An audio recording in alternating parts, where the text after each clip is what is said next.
గుడిలో తీర్థం ఎందుకు ఇస్తారో తెలుసా?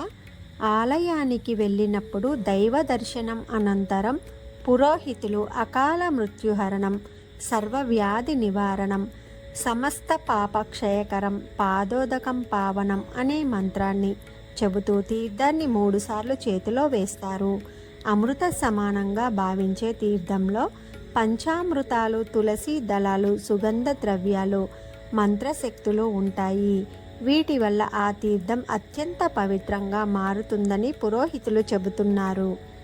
అకాల మరణాన్ని తప్పించే శక్తి, రోగాల నివారణ అయిన తీర్థాన్ని స్వీకరించి భక్తుడు స్వచ్ఛమైన మనసుతో దేవునిపై దృష్టి ఉంచాలని పండితులు చెబుతున్నారు.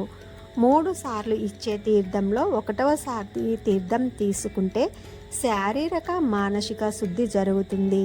2వసారి తీసుకుంటే న్యాయ ధర్మ ప్రవర్తనలు చక్కదిద్దుకుంటాయి.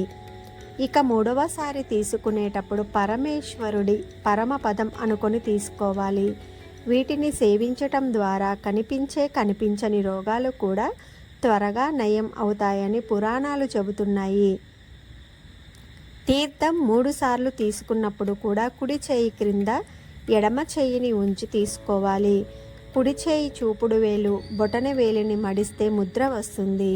ఈ ముద్రలో తీర్థాన్ని తీసుకోవాలని వేద పండితులు చెబుతున్నారు. ముఖ్యంగా గుడికి వెళ్ళేటప్పుడు ఆడవారు, మగవారు సాంప్రదాయమైన వస్త్రాలను ధరించి వెళ్ళాలి. ఓం నమః శివాయ.